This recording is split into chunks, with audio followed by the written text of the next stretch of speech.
ya. Saya dalam pergumulan itu setahun lebih.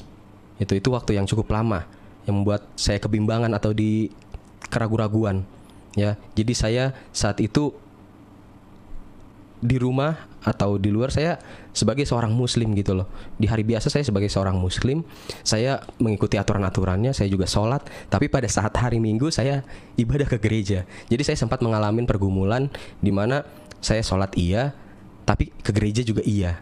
Dan sempat di satu titik saya merasakan kalau hari Minggu nggak ibadah, hari Minggu nggak ke gereja, kok rasanya kayak ada yang kurang gitu. Saya merasa hal seperti itu, ya, sampai. Shalom saudara-saudara sekalian dimanapun berada. Kesempatan yang baik ini kita akan mendengarkan kesaksian dari seorang bapak muslim yang sangat luar biasa, yang mana kedua orang tuanya beda agama, bapaknya beragama Islam dan ibunya beragama Buddha, tapi sungguh luar biasa dia justru memilih menjadi pengikut Kristus. Ini sesuatu yang tidak mudah saudara-saudara, tapi kita percaya bahwa Tuhan sendirilah yang memanggil beliau untuk menjadi pengikutnya. Sekalipun bagi manusia itu tidak mungkin akan terjadi, tapi bagi Tuhan tidak ada yang mustahil. Semoga kesaksian Bapak ini dapat bermanfaat, menjadi berkat bagi kita sekalian, sehingga iman kita semakin dikuatkan. Kita saksikan bersama-sama. Halo. Ya, sebelumnya perkenalkan, nama saya Yuan, yang dimana sebelumnya saya adalah seorang muslim, ya. Jadi saya dulunya seorang muslim, yang dimana saya terlahir dari keluarga yang multi agama, ya. Jadi papa saya muslim dan mama saya Buddha, gitu. Dan di saat itu saya dari kecil muslim sampai usia 21 tahun saya menjadi muslim. Kenapa saya bisa menjadi pengikut Tuhan saat ini? Itu berawal dari saat saya sedang menginap di rumah teman saya, yang dimana kebetulan dia adalah pelayan gereja, ya, dia pemain musik. Lalu saat saya menginap di rumah dia, itu hari Sabtu, lalu ya dengan isengnya dia berkata, yuk besok ikut aja gitu ke gereja. Ya, saya pribadi orang yang bisa dibilang toleransi lah dengan agama, dengan keyakinan gitu loh. Karena sejak kecil pun saya kadang suka ikut juga gitu loh saat mamah ke wihara gitu. Jadi untuk diajak ke gereja pada saat itu awalnya saya juga masih menolak. Saya bilang, oh nggak usah, saya tunggu aja di rumah gitu kan. Tapi dia ngajak, ya udah saya bilang, oh ya udah nggak apa-apa. Sambil rencana saya tahu tuh untuk apa ya, mau tahu gitu gimana sih sebenarnya ibadahnya orang Kristen gitu loh. Karena kan saya nggak tahu gitu ibadahnya kayak gimana gitu kan, nyanyi-nyanyi terus biasanya kalau ibadahnya tuh ngapain gitu, karena kan dulu tahu tuh ya ibadahnya orang Kristen udah cuma nyanyi-nyanyi aja kayak konser gitu kan biasanya gitu. Jadi pada saat itu saya ikut ibadah, dan yang buat saya heran, baru pertama kali saya ikut ibadah tapi saya merasakan sesuatu dalam hati saya saat saya mendengarkan khotbah pada hari itu gitu loh. Dan itu yang buat saya heran, kenapa kok bisa dapat apa yang disampaikan dari pendeta tersebut yang dikhotbahkan. Sampai akhirnya ya udah berjalan seperti biasa, saya menjalani kehidupan saya, yang dimana ya saya saat jadi muslim pun saya bukan orang yang nggak ibadah ataupun yang nggak ya kayak ngaji lah, baca Al-Quran segala macem gitu loh. Karena ya banyak orang atau yang nggak tahu tentang hidup saya, mereka berpikir oh mungkin karena nggak taat atau mungkin karena nggak kuat gitu loh ibadahnya gitu loh.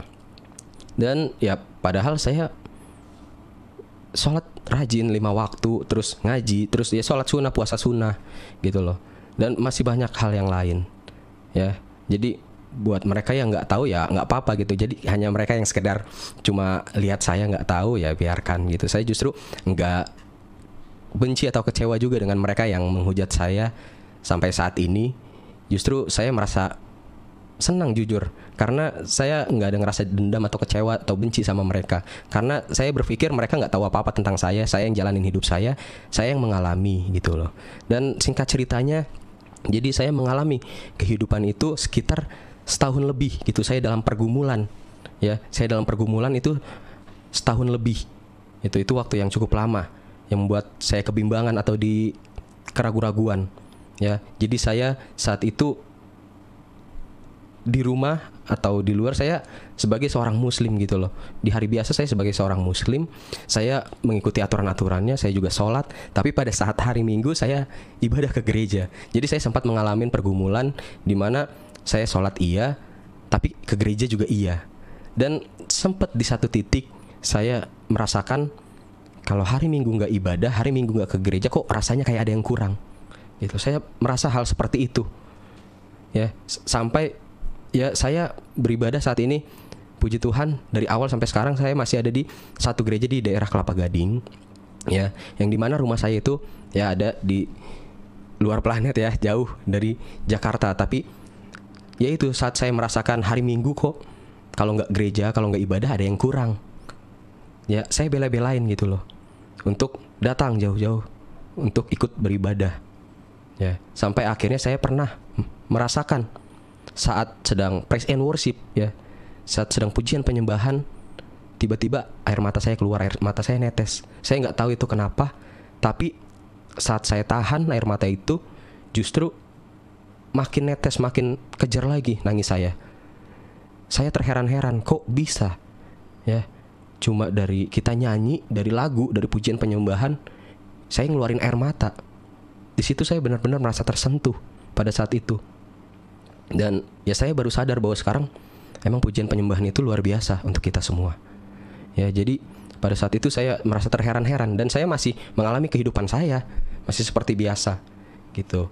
Dan sampai satu titik ya, di saat itu orang tua saya, khususnya mama saya, bertanya kepada saya ya, bahwa Yuan, mama lihat kamu kayaknya udah jarang sholat.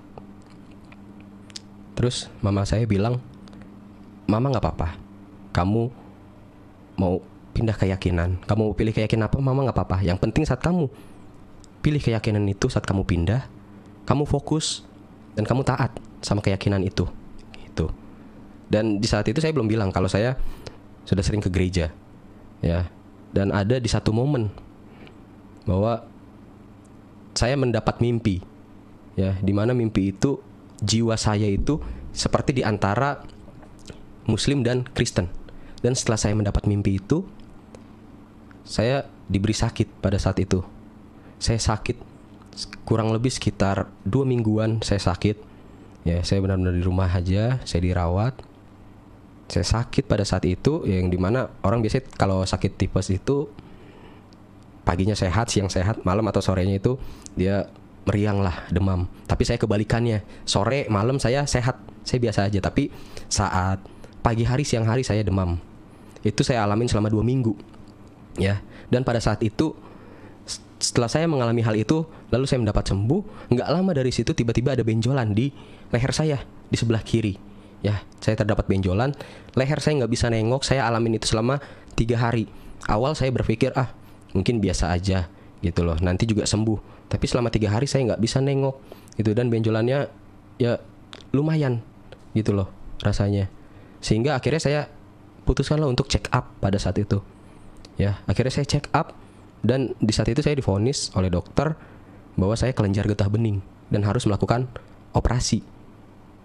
Tapi itu orang tua saya pun gak ada yang tahu gitu loh, karena saya merahasiakan hal itu. Saya kalau ada apa-apa emang lebih tertutup orangnya ya. Jadi saat itu ya saya berpikir kan, wah kelenjar getah bening gitu, masih muda gitu kan, terus saya harus kayak gimana ya.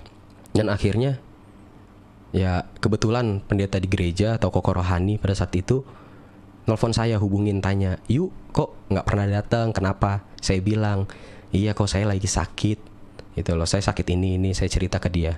Dia cuma bilang, "Oh ya udah, doa aja." Terus yang dia bilang, yang saya ingat itu, jangan ragu-ragu untuk gunain kata-kata hanya dalam nama Tuhan Yesus. Yang dimana ya saya udah cukup lama ke gereja, tapi saya belum pernah berdoa secara Kristen ya. Dan akhirnya saat telepon ditutup, nggak lama saya berdoa. Dan pada malam hari itu pertama kali saya berdoa menurut ajaran Kristen gitu, doa secara Kristen. Yang dimana doa saya, dalam doa saya nggak minta kesembuhan, saya nggak minta sakit penyakit saya diangkat, saya nggak minta yang lain. Justru saya kayak menantang Tuhan, meminta pembuktian Tuhan kepada saya. Saya berdoa, Tuhan, Kalau engkau benar ada, dan engkau benar Tuhan, dan engkau benar hidup, tunjukin sesuatu. Buat keraguan-raguan aku hilang. Aku mau mulai percaya nih sama engkau. Aku mau percaya sama engkau. Coba buat keraguan-raguanku hilang. Kalau engkau benar Tuhan dan engkau benar hidup, tunjukin sesuatu. Dalam doa saya cuma berdoa kayak gitu doang. Saya gak minta sakit penyakit saya diangkat. Saya gak minta saya disembuhkan. Dan ya saya berdoa dan saya tutup hanya dalam nama Tuhan Yesus. Aku sudah berdoa dan ucap syukur, haleluya, amin. Yang dimana saya kalau tidur, sebelumnya kalau orang sakit tidur ya gelisah, ya rasanya gelisah, udah gitu nggak nyenyak lah tidurnya. Tapi anehnya pada malam hari itu saya tidur benar-benar nyenyak, benar-benar pulas tidurnya. Dan saat bangun pagi harinya, itu yang membuat saya speechless, gitu loh. Saat saya bangun pagi hari, saya merasa badan saya tuh kayak di refresh, kayak di reset ulang. Pada saat itu saya benar-benar ngerasa seger banget, benar-benar ngerasa kayak nggak ada sakit penyakit. Dan tiba-tiba leher saya bisa nengok dan saya pegang akhirnya. Dan di situ yang buat saya speechless, gitu loh. Bahwa puji Tuhan, bengkak ya atau kelenjar getah bening di leher saya hilang. Dan saya periksa, dan puji Tuhan sampai sekarang pun penyakit itu udah nggak ada lagi sama saya. Di situ yang bikin saya speechless. Dan saya cuma pejamkan mata saya pada saat itu. Saya bilang, Tuhan, oke, engkau benar, engkau ada, dan aku percaya sama engkau bahwa engkau benar Tuhan dan engkau benar hidup. Ya, karena kejadian itu yang buat saya speechless. Saya baru berdoa tadi malam loh Tuhan, saya bilang. Tapi paginya Tuhan langsung jawab. Ya mungkin saya mengalami pergumulan dalam kebimbangan, dalam keraguan setahun lebih itu ya bukan waktu yang sebentar juga untuk saya. Gitu loh. Tapi itu, titik itu, momen itu yang membuat saya percaya sama Tuhan. Bahwa Tuhan Yesus itu benar Tuhan dan dia benar hidup dan ada. Di situ yang buat saya percaya, dan saya saat itu memutusin diri saya untuk dibaptis. Ya, tapi perjalanannya pun nggak mudah, gitu loh. Saat saya percaya, saya udah percaya sama Tuhan. Saya mendengar suara, saya mendengar perkataan, kamu yakin mau ikut aku? Ikut aku tuh nggak enak. Di saat itu saya merasa, oh ini suara apa? Mungkin saya halu atau gimana, karena saya nggak tahu kalau itu suara Tuhan, gitu loh. Saat ini saya baru tahu bahwa suara itu suara Tuhan. Ya, jadi saya berpikir saat itu ya mungkin saya lagi halu atau mendengar suara-suara apa. Ya, jadi saat itu Tuhan berkata sama saya saat saya sudah memutusin diri saya untuk percaya. Tuhan malah ngomong, kamu yakin mau ikut aku? Ikut aku tuh gak enak. Kalau kita bermain secara logika, kalau ada perkataan, kamu yakin mau ikut aku tuh gak enak, kita pasti gak mau. Ya, karena kita sebagai manusia pasti maunya yang enak-enak, gitu loh. Ini sesuai dengan dunia ini gitu. Tapi saat itu saya sudah yakin dengan keputusan saya untuk menerima diri saya dibaptis, dan saya percaya dan menerima Yesus sebagai Tuhan dan Juru Selamat. Akhirnya saya berbicaralah kepada mama saya, karena ya kebetulan saya dekat dengan mama saya.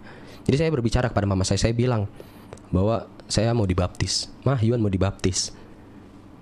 Saya pikir ya kan dengan mama saya tadi sudah berkata, oh kalau mama kamu mau pilih keyakinan apa, kamu mau pindah keyakinan apapun, mama boleh-boleh aja.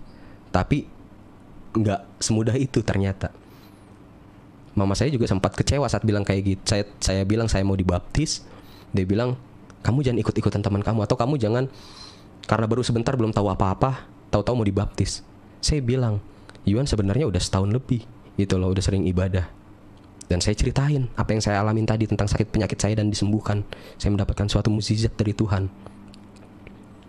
Dan di saat itu pun mama saya juga nggak langsung setuju iya, gitu loh.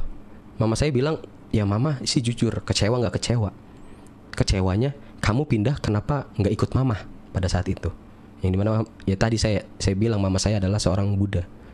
Ya, jadi mama saya bilang seperti itu sampai akhirnya mama saya waktu itu mau bikin janji lah dengan seorang bikhu atau bante untuk saya sharing sama dia, untuk saya berbicara lah.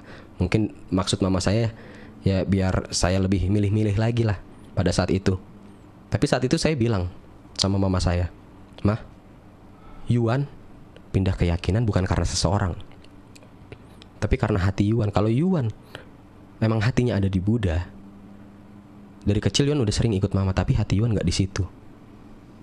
Yuan bilang juga, Yuan pindah keyakinan bukan karena seseorang. Karena kalau Yuan pindah keyakinan karena seseorang, saat Yuan kecewa dengan orang tersebut, Yuan pasti akan kecewa juga dengan keyakinannya.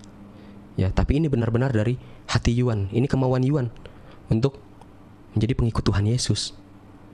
ya. Dan saat itu pun mama saya juga nggak terima begitu aja.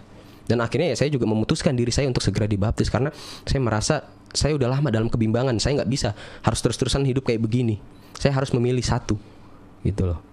Ya akhirnya saya mendaftarkan diri saya untuk dibaptis, di mana saat itu momennya sedang retret. Saya ingat itu tahun 2018. Ya. Jadi kita retret 3 hari 2 malam dan di hari terakhir itu ada pembaptisan sebelum kita pulang kembali. Ya, saya daftar di situ, saya akhirnya baptis di saat itu, yang di mana saya baptis itu waktunya seminggu sebelum Lebaran. Itu yang bikin saya bingung juga pada saat itu karena ya jujur papa saya juga waktu itu belum tahu. Ya, jadi saat di rumah pun ya saya puasa, saya sahur, saya puasa. Ya, dan itu yang bikin saya bingung. Akhirnya saya tanya sama pendeta saya tanya sama dia, kok kan minggu depan Lebaran nih, terus saya harus gimana? Saya kan udah dibaptis dan orang tua belum tahu, khususnya papa saya, gitu loh. Ya karena ya mungkin banyak juga yang bilang ya udah tinggal kasih tahu, tapi nggak semudah itu. Kita tahu lah Muslim dan Kristen kayak gimana, ya mayoritas dan minoritas. Dan saat itu pun ya papa saya juga orangnya yang tegas, orangnya yang keras. Ya saya juga ada rasa takut untuk bilang ke papa saya takut akan kejadian-kejadian yang nggak saya bayangkan, yang nggak saya pikirkan pada saat itu. Sehingga akhirnya ya saya tanya lah sama pendeta saya, kok minggu depan Lebaran nih dan saya udah dibaptis, terus saya harus kayak gimana?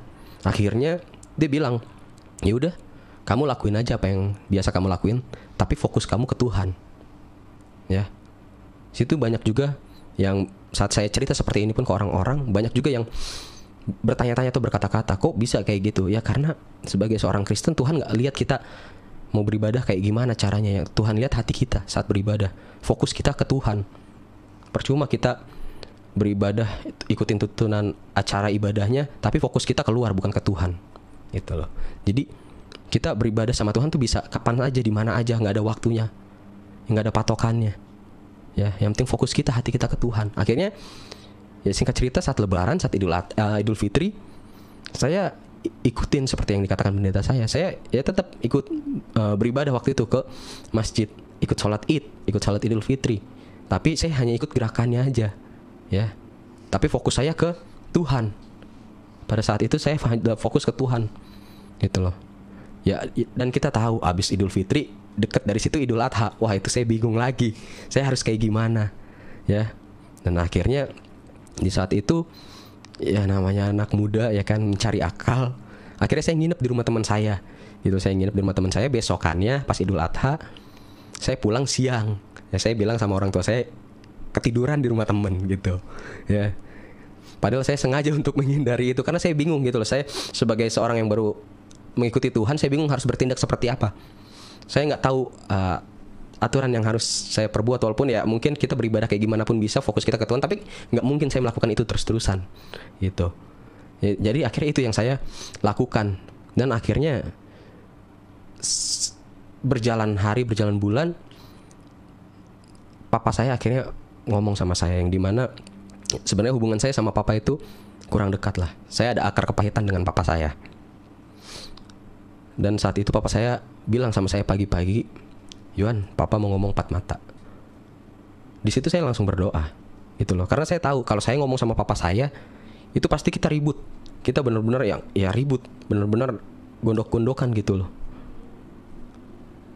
Karena saat itu saya benar-benar benci sama papa saya benar-benar punya akar kepahitan dengan papa saya. Tapi pada saat itu saya berdoa, Tuhan kiranya biar Roh Kudus yang berbicara, biar Roh Kudus yang menuntun saya untuk berkata-kata. Dan saya juga heran pada saat papa saya ngomong, ya mungkin dia berpikir, wah anak saya selama ini setiap hari Minggu kemana, gitu kan. Tiap pagi keluar rumah terus, udah gitu pakaiannya rapi. Ya mungkin dia juga curiga dan ada omongan dari teman-temannya katanya. Ya karena ya sebelum-sebelumnya saya izin ke orang tua itu saya main musik, karena kebetulan saya juga main musik. Jadi saat itu saya izin keluar rumah itu untuk main musik, gitu.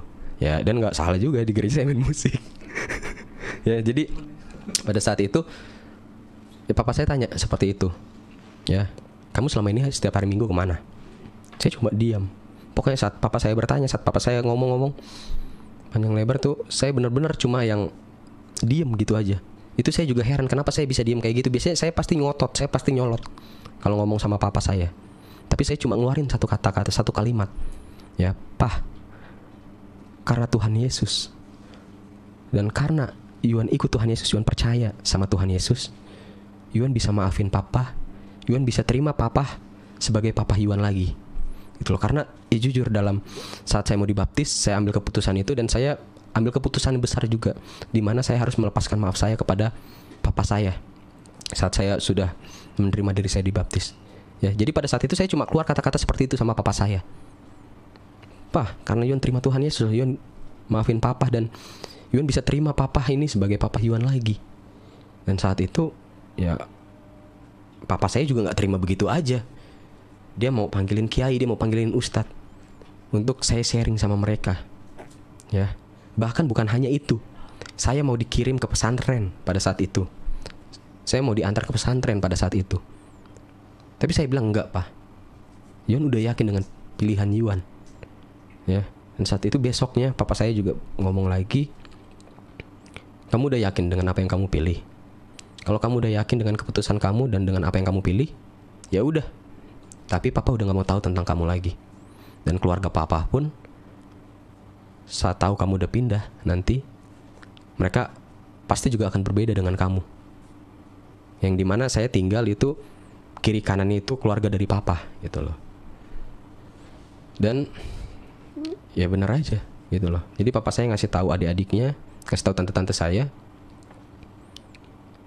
Dan pada saat itu ya saya merasakan yang rasanya dikucilkan gitu loh. Saat acara keluarga, saat kumpul, saya ada di situ tapi benar-benar ya saya nggak dianggap, saya nggak diajak ngobrol, bahkan dilihat pun nggak. Saya ngerasa kayak nggak ada saya di situ, padahal saya ada di situ. Ya, yang dimana juga kiri kanan rumah saya juga rumah keluarga dari papa, yang biasa saya keluar rumah pun ya mereka juga pasti sapa atau nanya mau kemana atau apa. Tapi ya benar-benar saya didiemin, saya dikucilkan, saya dianggap benar-benar nggak ada pada saat itu. Bahkan papa saya pun saat itu sempat mengusir saya. Bukan sempat, tapi benar-benar ngusir saya gitu. Dia bilang, ya udah kalau kamu udah yakin dengan keyakinan kamu, papa udah gak mau tahu, papa udah lepas tangan, udah angkat tangan dengan urusan kamu, dengan kehidupan kamu. Papa udah gak mau tahu tentang kamu. Kamu mau tinggal di mana, terserah. Kamu mau ikut dengan saudara kamu mau ikut dengan teman kamu, silahkan. Di saat itu saya bingung gitu loh. Saya harus bagaimana, dimana saat itu juga saya masih menjalani kuliah saya ya. Malah saat itu lagi mau skripsi pada saat itu. Ya, saya bingung saya harus kemana. Akhirnya ya saya minta izin lah sama teman saya tinggal di rumah dia. Sekitar seminggu saya tinggal di rumah dia. Saya pikir, nggak enak juga, gitu loh. Saya terus-terusan di sini. Saya nggak enak dengan teman saya nggak enak dengan orang tuanya, apalagi. Saya bingung saya harus kemana pada saat itu. Akhirnya ya saya bilang lah sama ibu gembala saya waktu itu, almarhum ibu gembala saya. Dan puji Tuhan gitu loh, saya diizinkan untuk tinggal di gereja pada saat itu. Akhirnya saya tinggal di gereja, di mana saya menjadi seorang full timer pada saat itu. Ya, saya menjadi seorang full timer. Saya tinggal di gereja itu setahun lebih. Saat itu saya tinggal di gereja. Justru saya bersyukur gitu loh. Tuhan saat saya dikucilkan dari keluarga, saat mungkin saya dijauhkan dari keluarga, Tuhan justru mau saya lebih dekat lagi dengan Dia pada saat itu. Sehingga saya diizinkan untuk tinggal di gereja yang dimana ya mungkin mereka pun yang saat bilang saya pindah kenapa, mungkin karena nggak kuat dia dengan ibadah saya saat muslim, terlalu banyak ibadah, mereka bilang seperti itu. Karena yang mereka tahu ibadahnya orang Kristen itu cuma hari Minggu aja. Padahal saat saya ada di gereja, saya ibadah, itu doa pagi setiap hari gitu loh. Belum ada komsel lah, entah komsel di gereja, habis itu ntar di rumah jemaat, terus ada ibadah wanita, ibadah pria, ya bahkan ibadah orang tua juga ada gitu loh.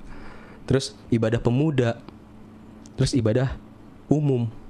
Dan ibadah umum juga ya sebelum seperti saat ini pandemi itu ada pagi, ada sore, bahkan pagi, siang, sore gitu loh. Ya, yang dibilang mungkin mau cari enak doang, ibadah cuma hari Minggu doang sekali gitu loh. Itu juga kalau ibadah, ya kan. Tapi ya saat saya alamin, saya di gereja jadi full timer, ternyata setiap hari ada ibadah. Ya, dan mungkin kalau di Muslim itu ada salat tahajud, di Kristen itu ada saat teduh gitu loh. Dimana kita ambil pagi hari untuk bersaat teduh, kita berdoa, kita memuji menyembah Tuhan, kita berdoa sama Tuhan. Ya. Jadi saat itu saya pikir, oh ternyata ibadah orang Kristen juga setiap hari ada dan banyak ibadahnya, bukan cuma ibadah umum doang. Ya, dan akhirnya puji Tuhan gitu, di saat itu iman saya lebih bertumbuh lagi. Pada saat itu saya lebih bertumbuh lagi, dan puji Tuhan saya dipercayakan untuk pelayanan, bahkan untuk melayani Tuhan. Itu yang saya nggak nyangka-nyangka sampai saat ini. Ya, yang dimana saya pelayanan saya apapun saya lakukan gitu loh. Di gereja saya saat ini, saya disuruh jadi multimedia, saya main musik, saya jadi WL, singer, saya lakukan gitu loh. Jadi soundman pun saya lakukan. Pokoknya saat saya ditugaskan pelayanan apapun ya saya lakukan itu. Bahkan saat jadi supir pun untuk jemput jemaat atau jemput anak sekolah minggu juga saya lakukan. Ya, saya justru berpikir malah, Tuhan apa aku layak gitu loh. Aku ini baru loh Tuhan, masih banyak orang yang lain mau melayani Engkau, tapi kenapa Engkau pilih aku pada saat itu. Ya, dan saat dalam pelayanan pun saya juga nggak nyangka gitu, dimana ya saat ini pun saya dipercayakan oleh gereja dan oleh Tuhan juga pasti. Saya di gereja saya saat ini saya sebagai ketua atau koordinator pemuda gitu loh, youth-nya di gereja saya. Di saat saya dipilih pun saat itu saya juga berdoa dulu, dan saya ya ngomong juga gitu loh sama pembina saya pada saat itu, pembina youth-nya. Ini banyak yang lain loh, banyak yang lebih lama juga di sini. Saya juga ya nggak, saya ngerasa saya nggak layak gitu loh. Tapi pada saat itu saya sempat saat ibadah pemuda itu saya pergi dari misal dulu itu ibadah pemuda saya itu 2 minggu sekali. Jadi saat lagi nggak ada ibadah di gereja saya cari youth di tempat-tempat lain. Tapi saat itu saya mendengar kata-kata lagi, apa sih yang kamu cari? Silahkan kamu pergi kemana aja, kamu lihat yang baiknya, kamu ambil bagusnya, kamu bawa di gereja kamu saat ini, di tempat kamu saat ini. Dan saya waktu itu dapat sebuah mimpi. Waktu itu mimpinya itu saya berada di atas mimbar sedang berkata-kata, dan ada kata-kata, kamu yakin mau melayani aku? Saya situ masih diam aja gitu loh. Terus kata-kata itu ada lagi, kamu yakin mau melayani aku? Saya masih diam, belum jawab apa-apa. Tapi yang ketiga kali, kamu yakin mau melayani aku? Di saat itu saya bilang, iya Tuhan, saya mau melayani Engkau. Dan akhirnya ya itu, tiba-tiba saya ada di atas mimbar, dan Tuhan bilang, kamu yang akan bawa pemuda ini jadi maju. Saya nggak tahu apa-apa pada saat itu, masih teman saya ya sebagai ketuanya, sebagai koordinatornya. Nggak lama dari itu ternyata mau ada regenerasi, dan nggak taunya saya salah satu kandidatnya. Saya bilang, oh saya habis dapat mimpi, saya habis dapat perkataan dari Tuhan, terus saya mengalami kejadian ini. Saya bilang, Tuhan kalau bekerja kok cepat banget gitu loh Tuhan, aku belum siap gitu pada saat itu. Yang saya pikirkan itu, ya Tuhan kok bekerja dalam kehidupan saya kok cepat banget gitu loh. Saya belum siap Tuhan. Tapi Tuhan gak mencari siap, Tuhan mencari hati. Tuhan melihatnya hati. Mau sampai kapanpun kita bilang kita gak bakal layak, kita gak akan sanggup, kita gak akan siap. Karena kita sebagai manusia ya cuma manusia biasa. Kita banyak kesalahan, kita banyak dosa, kita banyak melakukan kesalahan gitu loh. Jadi di saat itu saya pun bingung gitu loh dengan keputusan, kok bisa pihak gereja milih saya sebagai satu kandidat untuk menjadi penerus ketua dan koordinator youth pada saat itu. Dan saya pun juga terus bawa dalam doa gitu loh, kalau emang benar dari Tuhan, oke Tuhan gitu loh. Dan ya saat saya mendapat mimpi saya di atas mimbar pun, yang saya herannya itu nggak lama dari situ ada gereja lain, dia tiba-tiba ngundang saya untuk menjadi pembicara atau sharing di youth mereka, di pemuda mereka. Wah, di situ makin saya bingung lagi. Waduh Tuhan, kalau kerja satu-satu dong nih sama hidup saya bilang kayak gitu.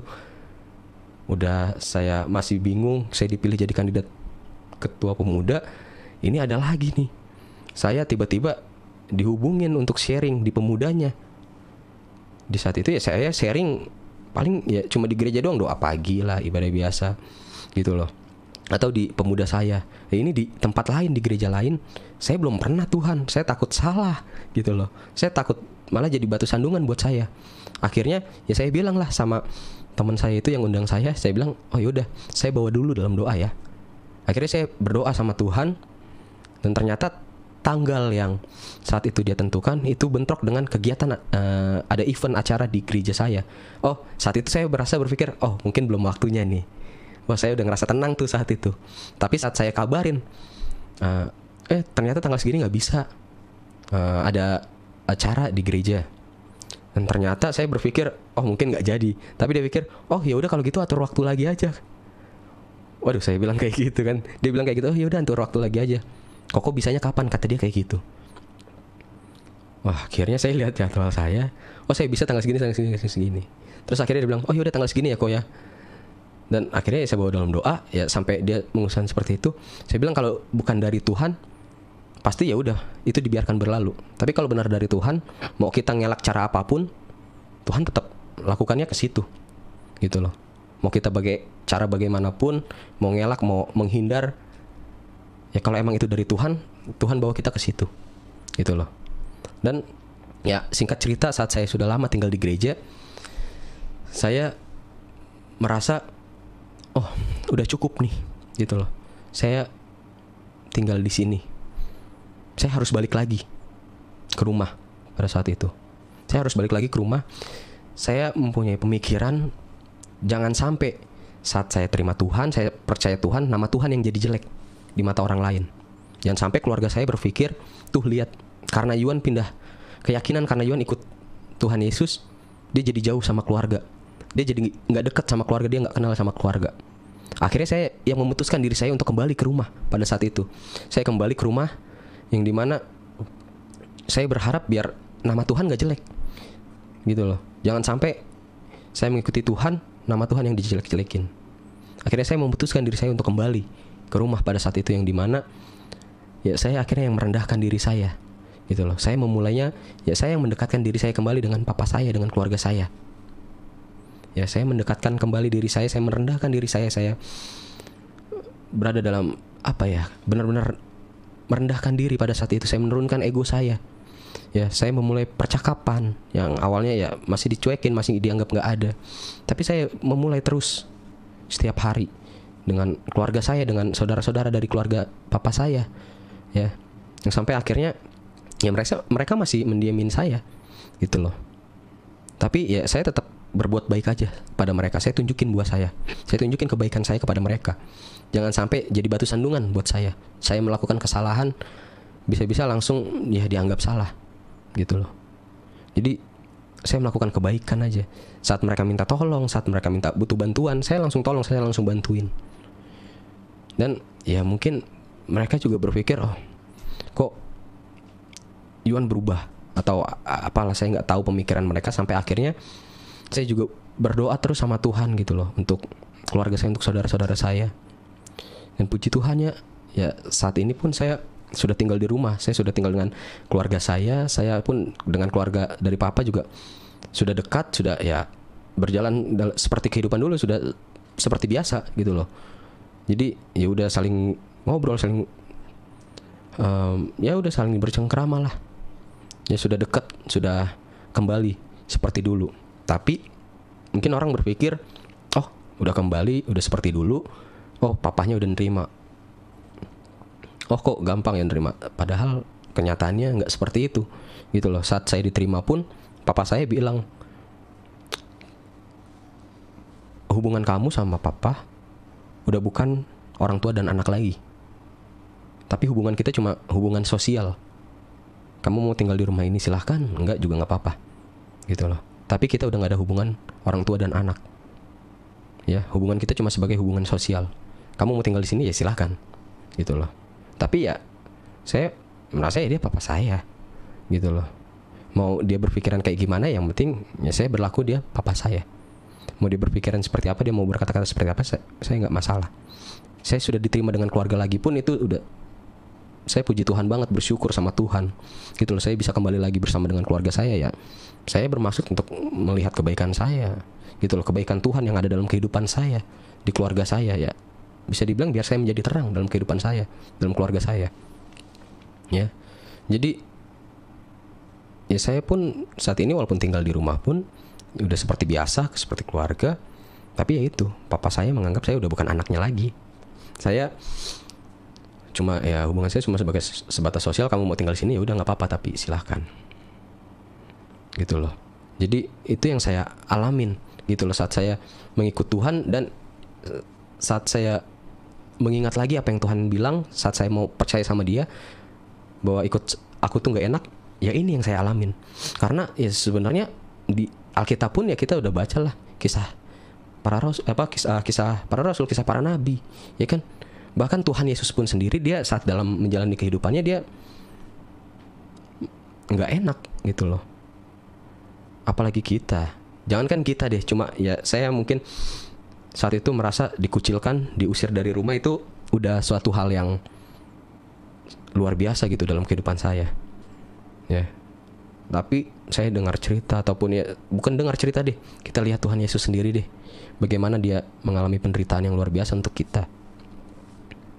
Ya, jadi Tuhan sendiri pun udah mengalami hal itu. Ya saya yang cuma baru diusir, dikucilkan, apa yang harus saya khawatirin gitu loh. Dan saya percaya saat nggak ada satu orang pun yang deketin saya, nggak ada satu orang pun yang peduli sama saya percaya saat itu Tuhan masih peduli sama saya. Tuhan gak akan ninggalin saya gitu loh. Itu yang saya pegang. Dan kenapa juga yang bikin saya memutuskan untuk hal itu, ya karena gak ada satu nabi pun yang bilang dia dapat menyelamatkan umatnya.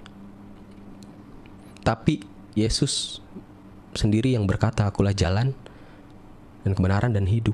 Tidak ada seorang pun yang dapat datang kepada Bapa kalau tidak melalui aku. Di saat itu pun saya juga, itu yang menguatkan saya juga gitu loh. Banyak saat saya belajar baca Alkitab lagi, saya pelajari lagi, saya dalemin lagi, ada yang saya nggak ngerti ya saya tanya. Di saat itu saya baru sadar dan mengerti ya bahwa apa yang dialamin saya itu hal-hal biasa. Ya, karena sebelumnya pun murid-murid Tuhan Yesus pun udah mengalami hal yang luar biasa gitu loh. Jadi saya sekarang menjalani hidup saya, ya saya hanya fokus pada pelayanan. Saya fokus menjadi pengikut Tuhan, dan saya mau lebih dekat lagi pada Tuhan. Saya mau mengenal Tuhan lebih lagi. Saya mau mengandalkan Tuhan, berharap sama Tuhan gitu loh. Jadi mau orang di luar sana bilang seperti apa mengenai saya dihujat luar biasa pun, saya jujur, saya gak ada dendam, saya gak ada benci sama sekali. Justru saya bacanya sambil senyum. Karena saya yaitu berpikir mereka gak tahu apa-apa tentang saya. Karena ya this is my spiritual journey gitu loh. Jadi ini yang saya alamin, saya ngalamin, saya ngerasain. Dan ya Tuhan pun udah tunjukin sesuatu sama saya, dan kita sekarang sebagai seorang yang percaya, sebagai orang Kristen, gak perlu ragu-ragu lagi gitu loh. Karena emang benar Tuhan kita hidup, Tuhan kita ada, Yesus Kristus gitu loh. Jadi kita gak perlu ragu, kita gak perlu takut. Justru ya saya pun sempat kemarin saya terkena COVID waktu itu. Ya, saat saya terkena COVID, pada saat itu pun saya sudah berada di masa-masa kritis. Karena saya juga ada masalah pernapasan, jadi menyerang pernapasan saya, sehingga saya juga selama semingguan saya harus pakai oksigen, dibantu untuk bernafas. Di saat itu pun saya ada rasa khawatir, saya rasa takut ada pada saat itu. Tapi saya cuma dengar lagu worship. Justru saya malah nangis. Teman saya bilang, kan, kakak rohani saya bilang, kakak saya bilang, jangan nangis Yuan, kalau lu nangis imun lu makin turun. Terus saya bilang, ya gimana, refleks nangis gitu loh, nggak bisa ditahan ya. Dan saat itu saya rasa khawatir ada, saya rasa takut ada. Tapi saya kembali lagi, saya berpikir, sekarang apalagi yang saya takutin gitu loh.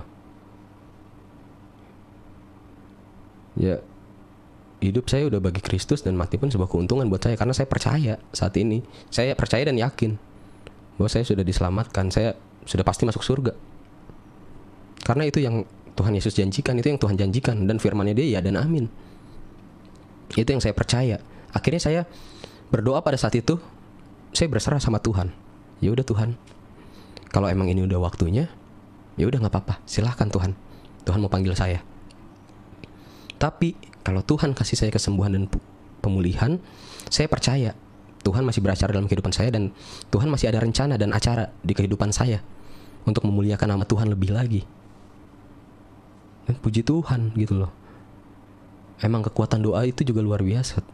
Karena jarak kita sama Tuhan tuh cuma sebatas doa. Ya, saat saya berdoa itu ya berangsur-angsur saya pulih. Saya dipulihkan, saya sembuh. Dan saat itu pun saya sadar bahwa oke, sesuai dengan apa yang saya doakan, berarti Tuhan masih punya rencana. Tuhan masih mau beracara dalam kehidupan saya, masih mau pakai saya sebagai alatnya. Gitu. Ya, jadi itu yang saya alamin gitu loh. Dan saya percaya Tuhan kita gak akan tinggal diam. Tuhan kita Tuhan yang luar biasa, yang mengerti apa mau kita, apa yang kita butuhkan. Tuhan yang pasti tidak akan meninggalkan kita. Dia setia sama kita, dan dia yang menjanjikan keselamatan buat kita.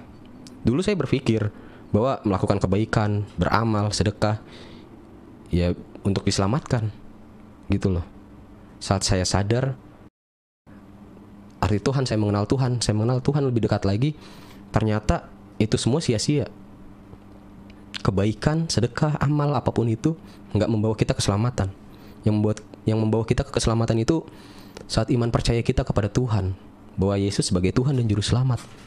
Dan kita melakukan kebaikan, kita berbuat baik, itu bukan karena untuk kita diselamatkan, tapi sebagai ucapan syukur kita, rasa syukur kita karena kita sudah diselamatkan. Makanya kita melakukan kebaikan, makanya kita berbuat baik. Jadi itu yang saya alamin sekarang, dan saya terapin bahwa ya saya sudah mendapatkan keselamatan, dan keselamatan saya juga sudah diyakinkan. Dan saya percaya saat saya mati pun nanti saya masuk surga. Jadi apalagi yang saya takutkan saat ini. Dan saya cuma hanya fokus, sudah saya mau untuk melayani Tuhan. Saat ini saya dipercayakan untuk melayani Tuhan. Kapan aja saat saya dibutuhkan, saya ditugaskan, saya siap gitu loh.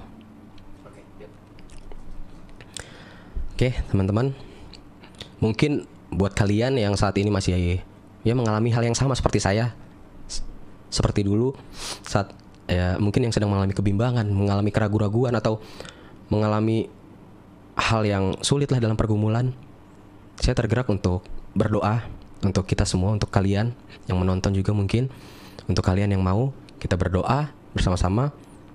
Mari kita bersatu dalam doa. Tuhan, terima kasih Tuhan atas segala kebaikan Tuhan. Kiranya Tuhan yang selalu memberikan kami pengertian Tuhan.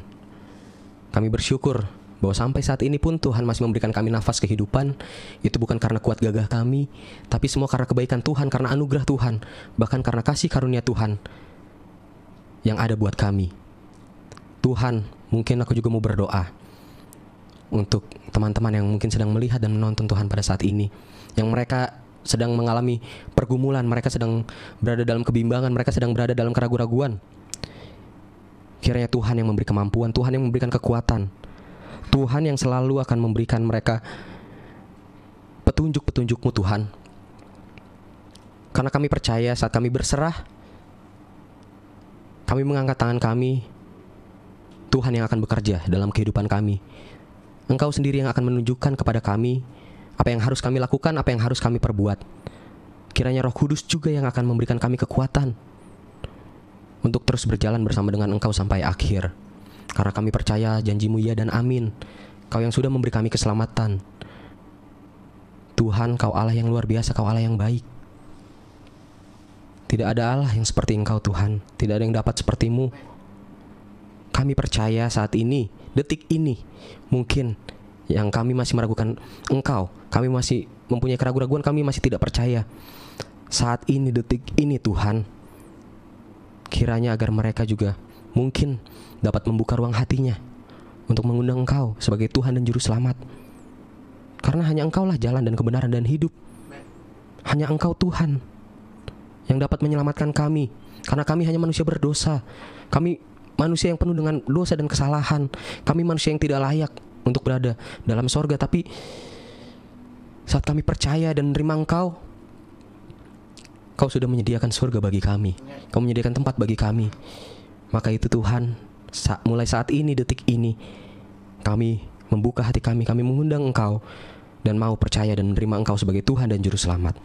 Terima kasih Tuhan, kiranya segala doa yang kami sampaikan, Tuhan sendiri yang akan jawab, Tuhan sendiri yang akan bekerja dalam kehidupan kami, sesuai dengan kehendak-Mu. Terpujilah selalu nama-Mu Tuhan, hanya di dalam nama Tuhan Yesus Kristus, aku sudah berdoa dan mengucap syukur. Haleluya, amin. Oke saudara, mungkin sekian apa yang telah saya ceritakan, sharingkan atas kesaksian kehidupan saya. Ya, saya juga berharap mungkin bagi setiap kalian yang mendengarkan dan melihat dapat menjadi berkat. Dan mungkin juga dapat menguatkan kalian juga yang mungkin saat ini yang mengalami hal yang sama. Pokoknya kita jangan ragu akan Tuhan, kita tetap percaya sama Tuhan dan terus mengandalkan Tuhan dan berharap hanya kepada Tuhan. Terima kasih, Shalom. Luar biasa Bapak Ibu sekalian, semoga video ini dapat bermanfaat, boleh memberkati, menguatkan iman kita. Kita percaya bahwa Bapak ini sudah dipilih oleh Tuhan sehingga akan menjadi berkat bagi banyak orang. Jangan lupa terus dukung channel ini dengan cara like, subscribe, dan share supaya saudara terus mendapat notifikasi video-video terbaru dari saya. Dan terlebih channel ini akan terus berkembang dan menjadi saluran berkat bagi banyak orang. Sampai jumpa di video-video berikutnya dan Tuhan Yesus memberkati.